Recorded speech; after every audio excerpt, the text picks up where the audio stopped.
জয়গুৰু শংকৰ অসমৰ আটাইতকৈ ডাঙৰ ধৰ্মীয় অনুষ্ঠানভাগৰ নামেই হৈছে শ্ৰীমন্ত শংকৰদেৱ সংঘ আৰু এই শ্ৰীমন্ত শংকৰদেৱ সংঘৰ মূলৰ অধিৱেশন বুলি ক'লে সকলোৰে গাটো একেবাৰে 7খন 8খন হৈ থাকে যিহেতু শ্ৰীমন্ত শংকৰদেৱ সংঘৰ এইবাৰ মূলৰ অধিৱেশন যোৰহাটত হ'বলৈ গৈ আছে 2025 চনত আৰু যেহেতু এইটো বৰ্ষৰ সমাপ্ত হৈছে 2024 আৰু 25 আৰম্ভণি হ'ব হৈছে সেইবাবে সকলোৱে অধীৰ আগ্ৰহে ৰৈ আছে যোৰহাটৰ অধিৱেশনখনৰ বাবে কিন্তু মূলৰ অধিৱেশন যিসকলে দেখিছে সংঘৰ যিসকল সদস্য আছে সেইসকলৰ কথা হুকিয়া তেওঁলোকে দেখিছে যিসকলে দেখা নাই বহুতে চাব বিচাৰে কিন্তু কেনেধৰণে হয় কিমান মানুহ হয় কেনে জনসমুদ্ৰত পৰিণত হয় সেয়া সকলোৱে হয়তো উমান কৰিব নোৱাৰে কিন্তু আমি আপোনালোকক এই ভিডিঅ'টো সমগ্ৰ দৃশ্য দেখাবলৈ চেষ্টা কৰিম যোৱাবাৰ ৰঙিয়া অধিৱেশন কেনেধৰণে অনুষ্ঠিত হৈছিল আৰু তাৰ শোভাযাত্ৰা কিমান সুন্দৰকৈ দেখুওৱা হৈছিল কেনেকৈ মানে হাজাৰ হাজাৰ লোক একেলগে পদপথত ওলাই গৈছিল একেলগে শোভাযাত্ৰাত যে ভাগত ভ্ৰমণ শোভাযাত্ৰা আছিলে তাত ওলাই গৈছিলে আপোনালোকক সকলো দেখাবলৈ চেষ্টা কৰিম প্ৰথমৰ পৰা শেষলৈকে যদি আপুনি এজন সংঘৰ প্ৰকৃত সদস্য হয় তেতিয়াহ'লে এবাৰ অন্ততঃ শ্বেয়াৰ কৰি দিব ভিডিঅ'টো লাইক কৰি যাব আৰু ছাবস্ক্ৰাইব কৰি ল'ব যদি ইউটিউবত চাই আছে আৰু যদি ফেচবুকত চাই আছে তেতিয়াহ'লে ফ'ল'টো নিশ্চয় কৰি ল'ব আহক তেতিয়া শ্ৰীমন্ত শংকৰদেৱৰ নাম লৈ আমি ভিডিঅ'টো আৰম্ভ কৰোঁ কৃষ্ণ আৰু এতিয়া পুৱা প্ৰায় 5 বাজিছে আৰু বৰ্তমান উপস্থিত হৈছোঁ বাটকুৰি বাই আমি যোৰহাটৰ পৰা বৰ্তমান ৰঙিয়াত উপস্থিত হৈছোঁ ইয়াতে হ'ব মূল মানে হৈ আছে মূল অধিৱেশন শংকৰ সংঘৰ আৰু বৰ্তমান এতিয়া এইফালে দেখিছে সকলো নিজান আৰু অলপ সময়ৰ পাছতে আপোনালোকক দেখুৱাম ইয়াৰ পৰিৱেশ সম্পূৰ্ণ ওলোটা হৈ যাব এতিয়া মানুহ আপোনালোকে দেখা নাই কিন্তু অলপ সময়ৰ পাছত যেতিয়া সূৰ্য উদয় হ'ব মানে প্ৰায় পুৱা 6 বজা 7 বজাৰ পাছৰ পৰা তেতিয়া ইয়াত দেখিব ভক্তৰ জনসমুদ্ৰত পৰিণত হ'ব ৰঙিয়াৰ এই অধিৱেশনস্থলী আৰু বৰ্তমান মই উপস্থিত আছোঁ শ্ৰীমন্ত শংকৰদেৱ সংঘৰ 93 সংখ্যক যিখন মূল মিটিং হ'ব এইটো মণ্ডপত উপস্থিত আছোঁ বৰ্তমান চকী আপোনালোকে দেখিছে খালী আৰু অলপ দেৰি সময়ৰ পিছত আপোনালোকক সম্পূৰ্ণ দেখুৱাবলৈ চেষ্টা কৰিম যে এই খালী চকীসমূহ আপোনালোকে ভক্তৰ ভিৰত আপোনালোকে দেখিবলৈ পোৱা নাযাব এতিয়া মই সম্পূৰ্ণ হাজত অহা নাই যেতিয়া আপোনালোকক মই গোটেই ভিডিঅ'খিনি দেখুৱাম তেতিয়া চাব এতিয়া যিহেতু 5:30 বাজিছে আৰু দিনৰ ভাগৰ আপোনালোকে সময় চাব এয়া হৈছে মই গোটেই পৰিৱেশটো দেখুৱাই দিবলৈ চেষ্টা কৰিম এয়া খালী চকী দেখিছে মণ্ডপটো চাব আপুনি কিমান ডাঙৰ এটা মণ্ডপ সেইটো আপোনালোকক দেখুৱাই লৈছোঁ যিহেতু এইখিনি চাওক এইখিনি সম্পূৰ্ণ সেই তালৈকে আছে আপোনালোকক জুম কৰি দেখুৱাব লাগিব ইয়াত বহিব পদাধিকাৰ সম্পাদক সভাপতি সকলো ইয়াত থাকিব আৰু এইখন হৈছে মূল মণ্ডপ ভাগ আৰু এই দৃশ্য হৈছে শ্ৰীমন্ত শংকৰদেৱ সংঘৰ মূলৰ অধিৱেশনৰ পাতকা বেদীৰ দৃশ্য আপোনালোকে ভিতৰলৈ গ'লে লাহে লাহে বেছি ধুনীয়া লাগি গৈ থাকিব মানে আপোনালোকে চাওক কিমান সুন্দৰ এয়া হৈছে বৈকুণ্ঠপুৰী দ্বিতীয়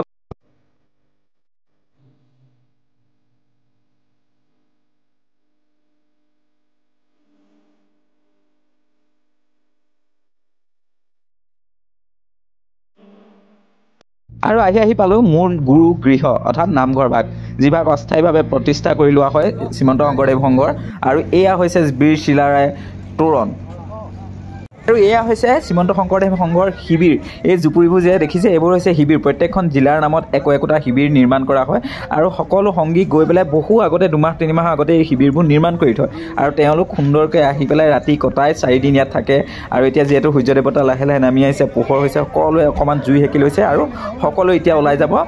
সকলো শোভাযাত্ৰাত আৰু শোভাযাত্ৰা ইতিমধ্যে সাজু হৈ উঠিছে আপোনালোকক পোনে পোনে আমি যাবলৈ চেষ্টা কৰিম যে শোভাযাত্ৰা কেনেকৈ হয় দেখুৱাবলৈ চেষ্টা কৰিম ভিডিঅ'টো শেষলৈকে চাব খালি শ্বেয়াৰ কৰি দিব যদি আপুনি সংঘৰ সঁচাকৈ এজন সংগী হয় 93 সংখ্যক ৰঙিয়া অধিৱেশনৰ এয়া হৈছে শোভাযাত্ৰাৰ দৃশ্য ইতিমধ্যে আৰম্ভ হৈ গৈছে আৰু সকলো আপোনালোকে দেখিছে ইতিমধ্যে স্বেচ্ছাসেৱকসকলে ইতিমধ্যে সকলোৱে শাৰী পাতি থিয় হৈ দিছে যাতে এইফালেদি শোভাযাত্ৰা যাব পাৰে ভাগত ভ্ৰমণ হ'ব পাৰে প্ৰথমতে আপোনালোকক প্ৰথম গোটেই দৃশ্য দেখুৱাইছোঁ মোৰ কেমেৰাত ঢুকি নাপাব জনসমুদ্ৰত পৰিণত হৈছে আচলতে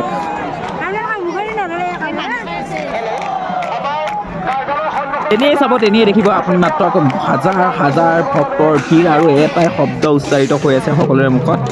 শ্ৰীমন্ত শংকৰদেৱ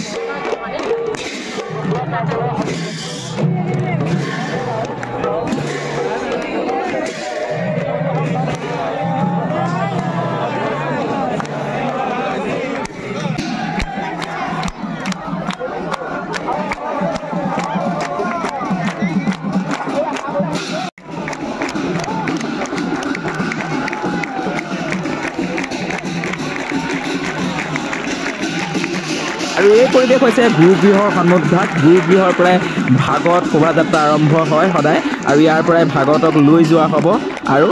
পদপথত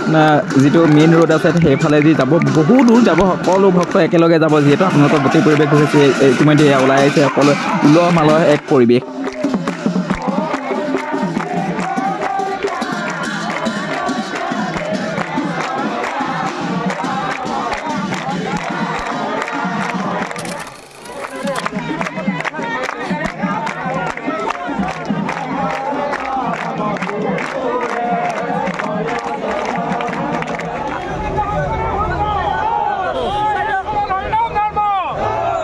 জাতি বৰ্ণ নিৰ্বিশেষে সকলো ওলাই আহে শ্ৰীমন্ত শংকৰদেৱ সংঘৰ মূলৰ অধিৱেশনৰ এই শোভাযাত্ৰালৈ, আৰু সকলো কৃষ্টি সংস্কৃতিক ইয়াক প্ৰদৰ্শিত কৰা হয়। কেনেধৰণে অসমৰ আমাৰ যিখিনি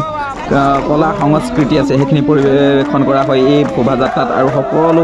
ভক্ত একেলগতে। মাত্ৰ আপোনালোকে সকলো দেখাই আছোঁ, মই কিমান দূৰ দেখাব পাৰিম ঠিক নাই, কাৰণ কেমেৰাই ইমান কভাৰ নকৰিব, ইমান মানে মানুহ ইমানেই হৈছে।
আৰু এয়া হৈছে সমগ্ৰ বিশাল জনসমৃদ্ধ। এইফালে শ্ৰীমন্ত শংকৰদেৱৰ, এইফালে আছে মূল মানে মণ্ডপ ভাগ, আৰু এইফালে পতাকা বেদী আৰু ভোজনালয়। কোনফালে কি আছে কোনো ধৰিব নোৱাৰে। ইয়াৰ মানুহ চাওক, জনসমাগমত পৰিণত হৈছে, বকুণ্ঠপুৰীলৈ পৰিণত হৈছে শ্ৰীমন্ত শংকৰদেৱ সংঘৰ ৰঙিয়াৰ স্থলী, আৰু এইফালে চাৰিওফালে কেৱল মানুহ আৰু মানুহ।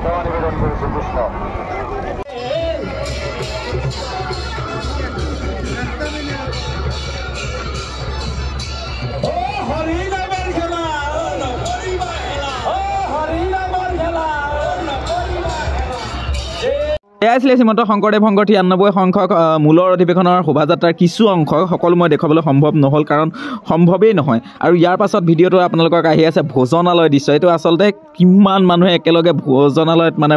আহাৰ গ্ৰহণ কৰে, আচলতে আমি তাক প্ৰসাদ বুলি কওঁ, প্ৰসাদ গ্ৰহণ কৰে। সেয়ে আপোনালোকে চোৱাৰ এটা মানে আপোনালোকক দেখাই আছোঁ নেক্সট ভিডিঅ'ত। আপোনালোকে যদি চাব বিচাৰে কমেণ্ট কৰিব আৰু শ্বেয়াৰ কৰিব, ফ'ল' কৰি ল'ব আৰু ছাবস্ক্ৰাইব নিশ্চয় কৰিব।